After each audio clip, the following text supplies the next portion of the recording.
Hi friends, here's a reminder of how straight shot works and how the new revival mechanic changes this mode in Apex Legends Season 22. It's the same rules as a normal BR trios, but it's faster paced with a few little differences. Obviously you've still got to be the last team surviving though if you want to win straight shot. With straight shot there are no more Jumpmasters, you'll just spawn in a random POI that's been chosen for you and you'll have to drop in. Each POI will contain 2 teams, and you can either choose to engage that team immediately or rotate and play for the end game. Do keep a lookout on your map though, because that other team that lands with you will be marked on your map for a small amount of time early on. Now at the start, the ring focuses the game on a smaller portion of the map, which if you open your map you'll be able to see straight away. In terms of weapons, they'll actually spawn fully kitted at different rarities, plus there's now an increase in the Akimbo and LMG drop rates with these fully kitted weapons. Do remember the lobby size is reduced in straight shot as well, you've only got 30 players in total, and remember the rounds are shorter,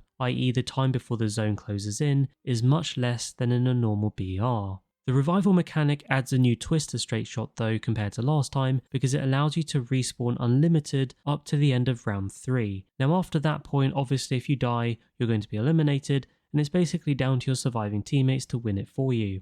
You'll notice you get to round 3 faster in straight shot revival than you did in the plain revival mode we had at the start of season 22, just because the rounds close in faster with straight shot. A few things that you may not have noticed: knockdown shields don't actually spawn in this mode, instead you start with a knockdown shield. You'll also notice the respawn time increases as the rounds progress, but it's also based on the number of times you die in each of the rounds as well. Your live teammates can reduce your respawn timer by dealing damage to enemies, knocks on enemies, killing enemies, and even performing finishes on enemies.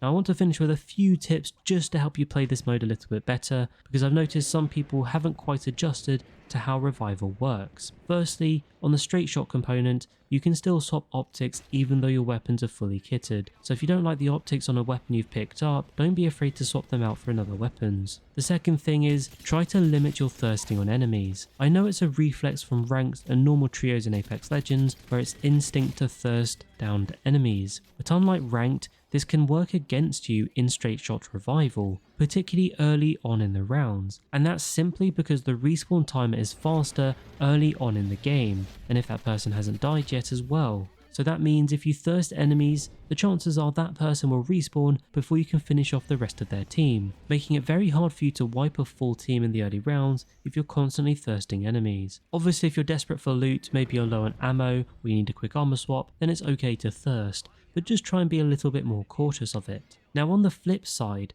something a lot of people haven't noticed or realised they can do is actually you can bleed out now. It's a relatively new mechanic, although it has been around for a little while now, people just haven't really taken notice of it. But if you look for your on-screen prompt prompting you to bleed out, this will help you respawn faster. Again, particularly in the earlier rounds, where the respawn timer is very short, only a few seconds, you're much better off using the bleed out feature than either waiting for an enemy to thirst you or to wait and see if your teammate can win a 1v3. So hopefully these little things will help you understand the game mode a bit better, and hopefully these tips will help you win more. Don't forget to hit the follow button. Thanks for watching, and I'll catch you later.